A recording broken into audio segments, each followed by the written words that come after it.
Robert Plank Show, episode 315. Delete, delegate, do. Defeat overwhelm, maximize your revenue, and create time with business productivity expert Nancy Gaines.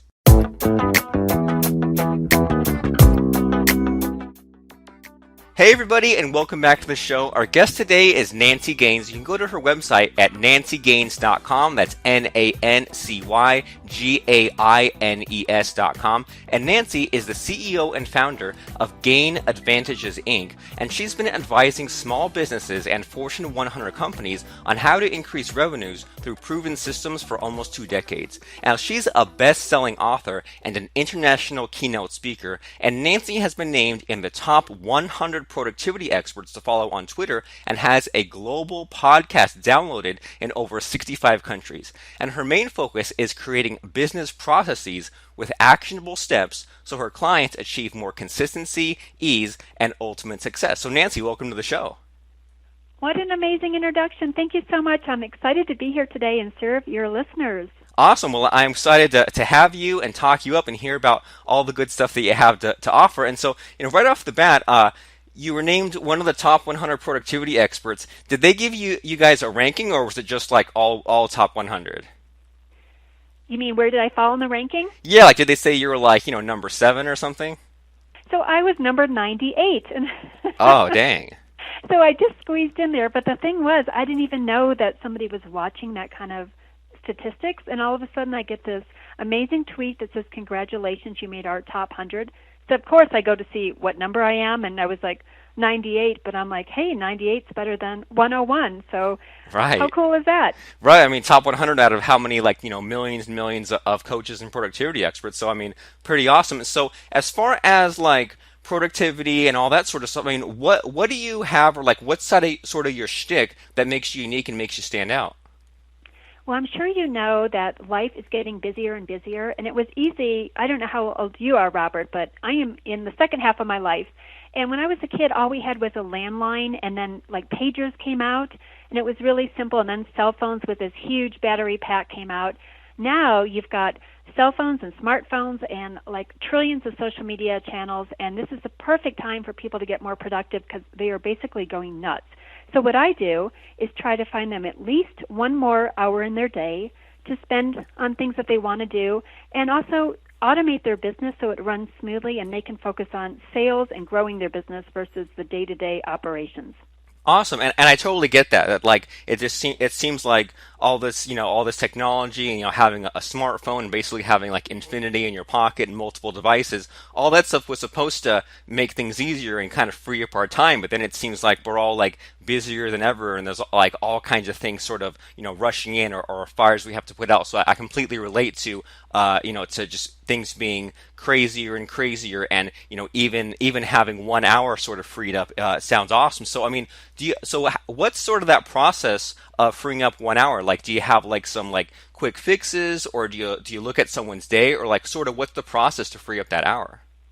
Yeah, the first thing I do is something called highest and best use of your time. So I find out what is your superpower. And if your superpower is if you're not focusing on what you're really good at, and you might be sales, it might be client delivery, whatever it is, we need to unload the rest of the stuff to somebody else. So, for example, if your hourly rate, if you make, let's just say, a six-figure, $100,000 a year job, your hourly rate is about $50. Anything that costs less than $50, you should be outsourcing. This means cleaning your house, cutting your grass, checking your email, doing your bookkeeping, anything that you can give to somebody else. That's one tip. Definitely focus on the highest and best use of your time. The second thing I love is 3-3-3. So as you make your to-do list, which I actually call a priority list because you shouldn't be just having to-do stuff. You should be working on priorities.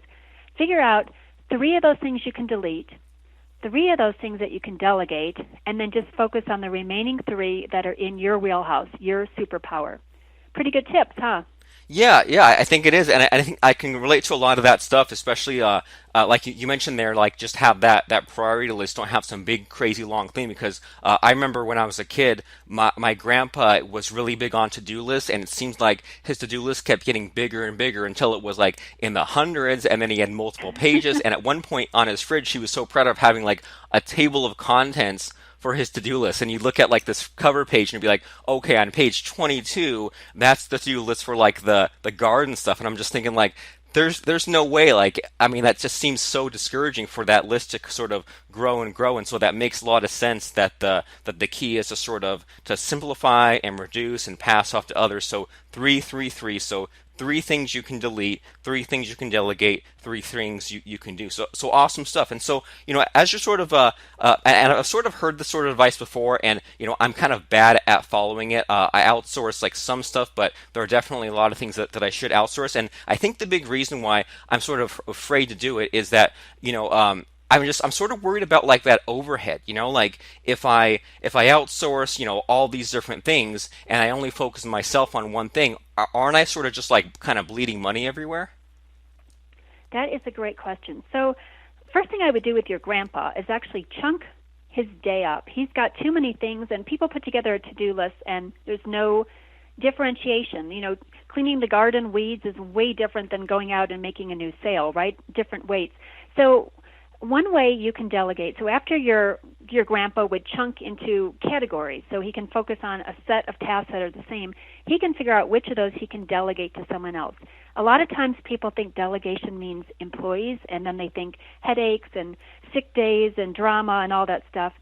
An amazing source I love is hiremymom.com. Hiremymom.com. You can find somebody on there to do any task on an hourly basis. It could be as simple as 2 hours a month or 40 hours a week. These are professional women who've left the workforce to go, have a baby, but they still want to make some money and stay active in the business world. So it's a great way to delegate some stuff to people without full-time overhead, money, drama, etc. You should try that. And so just sort of so this hire my mom. So if I'm understanding you right, it's just like sort of like a one time or like a short term, hired them for one task, and that way you're not kind of committed to this monthly thing. Is that about right? Absolutely, yeah. I actually have 3 different people from there. One does my blogging, one does my PR, and one does just my virtual assistant stuff. So I've got 3 people on my team. Nobody's full time, nobody that I pay payroll taxes to, and it works great because I'm focusing on their superpower. Awesome. And so so cool. So one thing that I sort of struggle with sometimes also with that productivity, and I think it relates to not delegating enough, is sometimes I kind of get too much piled up, and I feel like there's just like so much happening that I'm switching gears so much, and that like it's like the time that's spent switching gears or kind of getting ramped up on whatever task I have kind of eats up so much time. And so I mean, do you kind of see this as like a common problem with your clients, or do you have any sort of like advice for maybe me to think back to and remember for those times when I end up switching gears too much? Absolutely. You need to chunk just like your grandpa needed to chunk. You need to put like tasks together. So like you, I have a podcast. I have podcast days, so 3 days a month where I just book guests. And you podcast daily, don't you? Well, I sort of batch up that also. What I usually do, like we're talking on a Tuesday, but what I usually do is I send people to my scheduler, and there are time slots on Mondays and Fridays, because I did try that. I tried like doing a podcast every day, and I got so like some days I'd be excited for it, some days I didn't. But for whatever reason, by having like 3 or 4 interviews back to back, if I can manage it, I feel like it's like more worth my while to sit at the computer and do all that stuff, if that makes sense. Absolutely. So that's your solution there, Robert. I call it chunking. You could call it batching. You could call it theming. There's lots of different names, but it's doing light tasks in a chunk of time and then switching gears so you don't lose that downtime of ramping up between tasks. I do that also with email, with blogging. Like I just blog for the whole month if I'm doing my own articles versus my hire my mom assistant. So yeah, put things together. I don't know about you, but when I first started my business, I was driving all over town to meet people for coffee. So I was dressing up every day and putting on nice clothes and makeup. And I live in the mountains, so every trip is an hour round trip. And I'm like, this is silly. I need to have one day a week where I go out and network and coffee. So Wednesdays are my days I go out because I can't shift gear when I get home. I'm like stuck in traffic mindset. Right, and I can only imagine like if you're when you're like on that drive back home up to the mountains, you're thinking like, okay, well, like I went out and I got this thing done, but I have to hurry back home and get to this other thing, and I can imagine that sort of having all those non-themed days is kind of hectic. And then picking up the phone and trying to be on my A game for a podcast, I'm like, okay, I'm not doing very well. I need to group this stuff together. My number one tip, that will save people at least an hour a day. Awesome. So have those sort of theme days, and so sort of along lines of like those theme days. I'm always like sort of looking for ways to kind of get motivated because like I don't know about you, but it's like if I have like one or two kind of tricks to get myself motivated, after a while it seems like it wears off. Like it's almost like my like subconscious kind of outsmarts myself, and I have to think of some new sort of sort of trick. And so what I would really like an ideal situation for me would be like on say like on Monday, I would love to be able to do like 10 podcast interviews back to back, like have them all like one after another and be super motivated and not get tired out and somehow like structure in a way where, you know, I can get a bunch knocked out, take a quick break, come back and just get like so much done in one day that I get so far ahead in the podcast. So I mean, is that a sort of thing that's possible? Like, you know, somehow like working like, you know, 5 or 6 hours straight and still stay like totally energetic and not get burned out. Is that a thing or is that kind of impossible? Let me give you a tip that may be a lot more, actually it will be a lot more productive for you. Dash 10, 50-10. So what I do is I set my timer to go off 10 minutes before every hour of the day. And I'll do a task for 50 minutes because I know I can power through something for 50 minutes. And then at 10 minutes, I take a mandatory 10 minutes. Whatever I do, I just take even more refreshed than when you left. So try that. 5 hours straight is a long time. That's how long it takes to run 26.2 miles, a marathon, unless you're fat.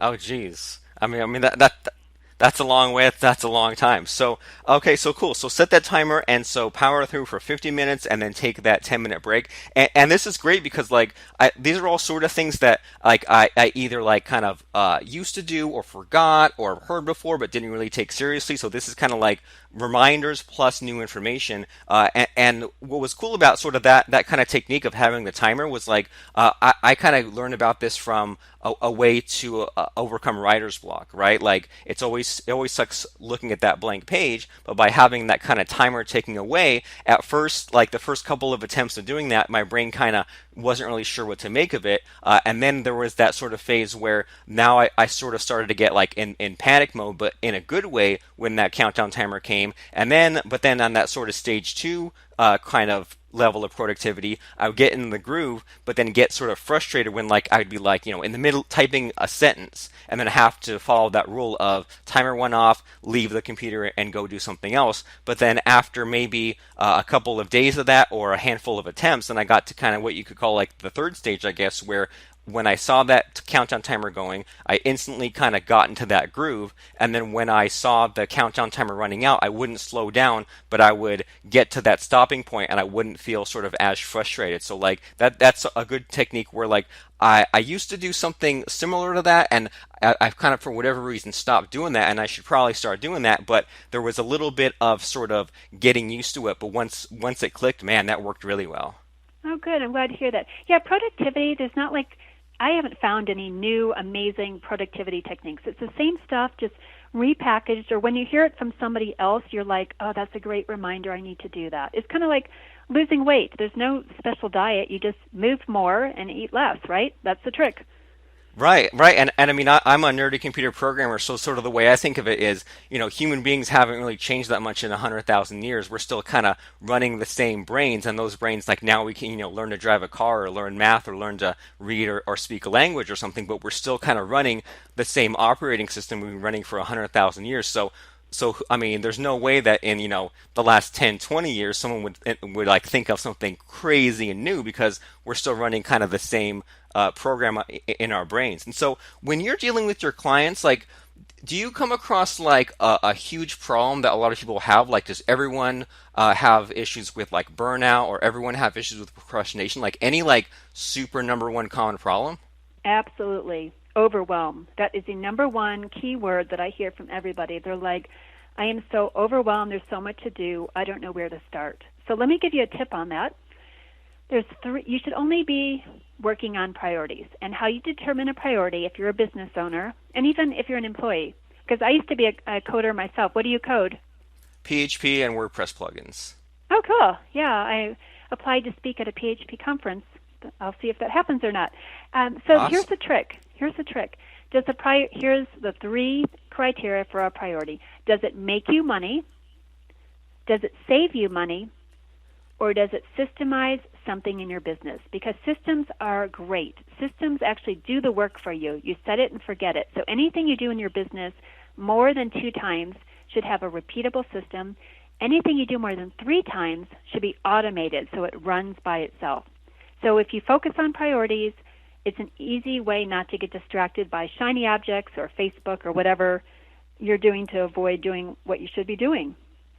Awesome. That's really good advice. So does it make you money? Does it save you money? Or is it something that you systematize? And that's great because, I mean, I'm sure that you've dealt with this. And I think that, I used to deal with this with both like myself and other people that I'd be working with. Like we'd get a really good idea for something and the person I'd be working with would go and make the graphics for a website, and I'd say, well, how about you set up the website first? So how about you put the text on the website first? And they'd go out and do this sort of activity that was fun, and maybe they like kind of justified themselves as like, well, I'll have to do this task eventually, but maybe it's not the most pressing task. Maybe it's not kind of a task that makes money right now, or saves money, or systematizes it. So with this whole like systematizing thing, can you kind of walk us through an example, like maybe with one of your coaching clients or something? If they said, I'm overwhelmed, I don't know what to do, and maybe you took stock of what they did, and you said, well, this thing can be systematized. Can you kind of maybe explain that, like your sort of thought process on how you systematize things? Yeah, so I'm sure you've got a lot of guests that talk about systemizing their email marketing. So let me give you a different example because you're over 300 podcasts, right? Yeah. Yeah, Yeah. always good to have some fresh content after 300, Yeah, right? absolutely. So there's 5 main areas you systemize in a business: your sales, marketing, your people, your money, and your operations. What I find is most people are overwhelmed with follow-up. Just simply, they've got a stack of business cards or even bags of business cards. One of my clients had several Ziploc freezer bags full of cards, and she says, I don't know what to do with all this. And when people don't follow up, they're just leaving money on the table. So I help them find a system for their leads so that they can follow up with them consistently without being, bugging them. A lot of people give up after the second follow-up. There's a way you can have touch points with potential clients so eventually when they're ready to buy, they have that. So we put their business cards into different systems. I like Full Contact. It's based here in Denver.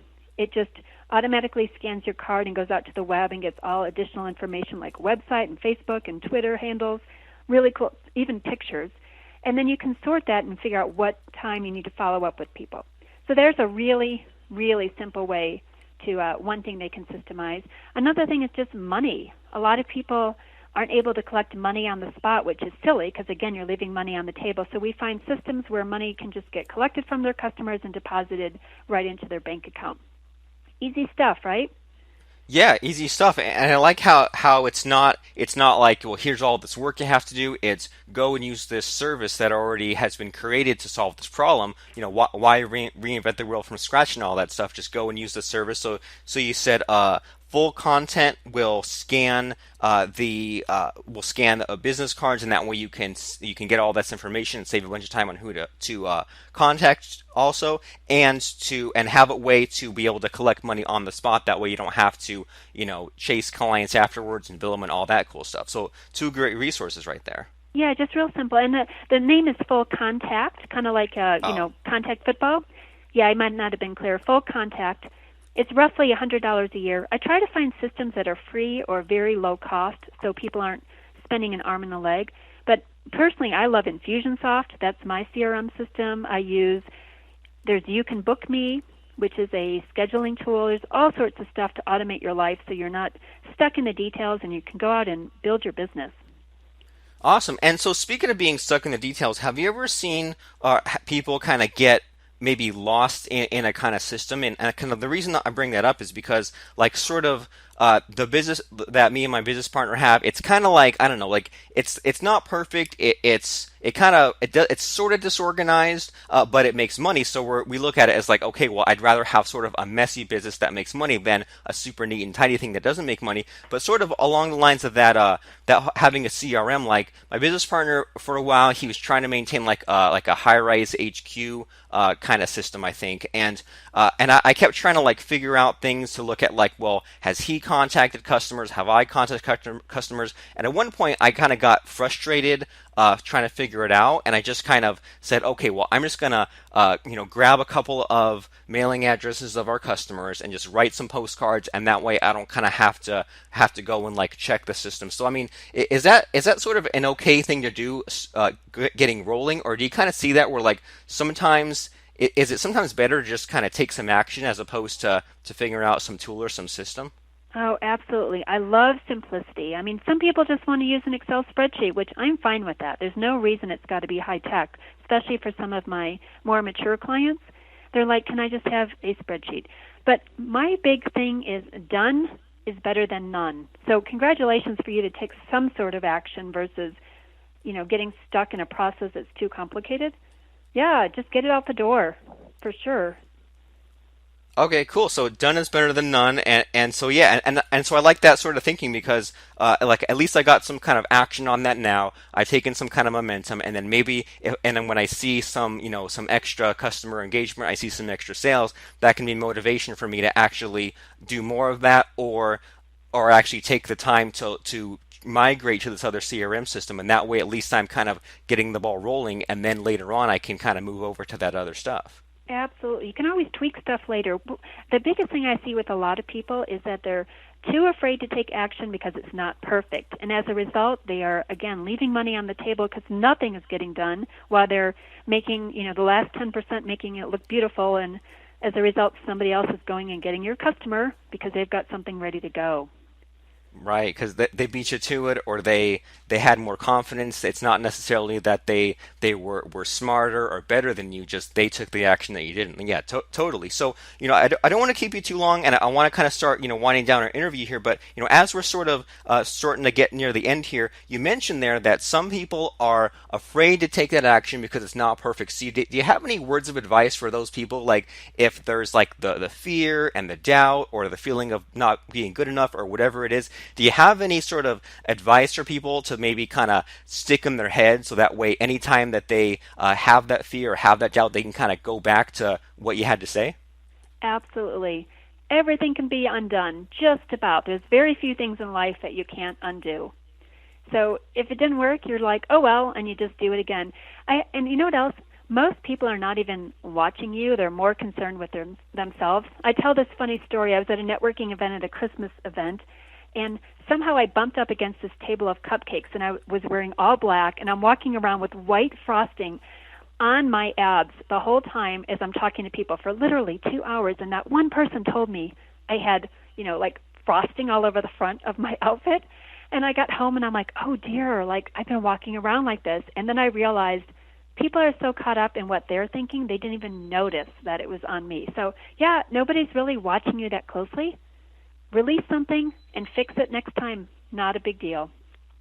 Awesome. Yeah, really good advice. Most people are too concerned with themselves to even notice you. And I mean, yeah, like every time I'm driving in my car and I'm stopped at a stoplight, usually I look over and someone's like on their phone, or I've seen lots of people like these days like driving and they're like playing on their iPad. So if they're not paying attention when they're behind the wheel of a car, then I mean, they're probably not paying attention, most of those other times. And it makes me think back to like when I was back in college and stuff like that. I was always so afraid to like eat at like a coffee shop or like a restaurant or something by myself. I was like, oh my gosh, like if I'm sitting at a little tiny table and it's just me, isn't everyone going to be like looking at me and stuff like that? And I don't know what the click was that made it happen, but eventually I just went in, and I think it was like I had like a final exam coming up, so I didn't have time. So I was like, all right, I'll just kind of stop in at the subway and like have my magazine with me and just kind of eat my lunch and read my magazine. And I did it, and I realized like you're totally right. Like no one is paying attention as much as we think. So great stuff. So everything can be undone, and people are more concerned with themselves, so they're not paying as much attention as you think. So great stuff. And I mean, lots of great stuff today. And so it sounds like there are lots of just simple things that people need to do, and it's not like there's been any like huge leaps and bounds of innovation and productivity. It's a lot of simple things, but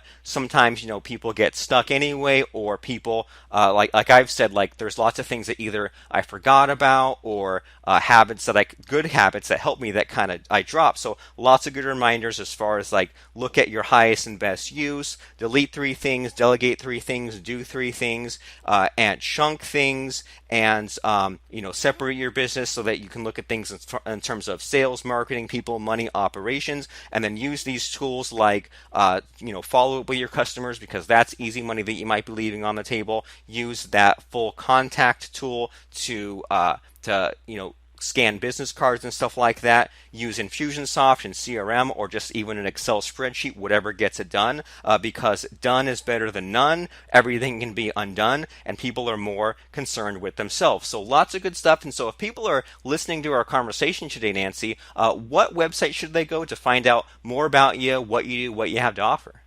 Awesome. And I have to say, you take amazing notes. Wow, I didn't realize we gave that much information in such a short time. Well done. We pack lots of stuff in, right? If you're the productivity expert, you might as well like put as much in there as possible, right? Yeah, live your brand, right? Well, people can go to my website, nancygaines.com, and I just put a new report out there, the top 5 systems that create massive productivity in your business. And it's free. They can just download it and get some great ideas on 5 systems just to get them out of the gate and get back that hour of their day.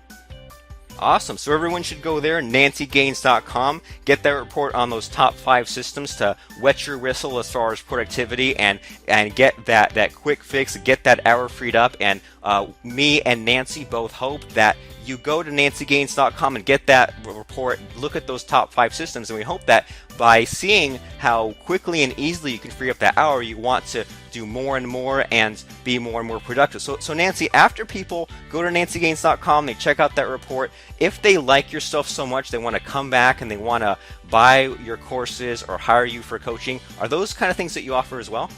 Oh, absolutely. I have a do-it-yourself program and a do-it-with-me program. So they're very reasonable price points for entrepreneurs, because I'm really passionate about people gaining back their free time. So all that's available on their website, again, nancygaines.com. I think we've said that enough times. They're probably stuck in their head so that nobody will forget. And, of course, I do a complimentary discovery session to smash through their biggest productivity problem. They can register right there on the website as well. Choose Awesome. Your favorite time. Awesome. So even better. So I know that a lot of people are maybe kind of shy about things. So I think a good idea for everyone is to go to nancygaines.com, grab that report. If you like it, if you love it, then go back and schedule that complimentary power session. It's free. You have nothing to lose. You have everything to gain, because you're not going to get that time back if you lose that 1 hour a day. I mean, imagine how many that adds up to 365 hours a year you'll never get back, times 10 years, times 20 years, times 30 years. I mean, really scary stuff. So get the time back, get your life back, get their freedom back, have more fun, make more money, and you can do that by going to nancygaines.com. I know we mentioned a lot, but I'm just going to mention that one last time, and you spell Gaines, Gaines. So anyway, Nancy, I had lots of fun. I think you did too. I hope so. And I hope that we helped a lot of people by helping them to be more productive, maximize your revenue, all that good stuff. And so thanks for being on the show today. Loved it. Thank you so much for inviting me. Please subscribe, rate, and review our show at robertplank.com/iTunes, and like us on Facebook at robertplankshow.com.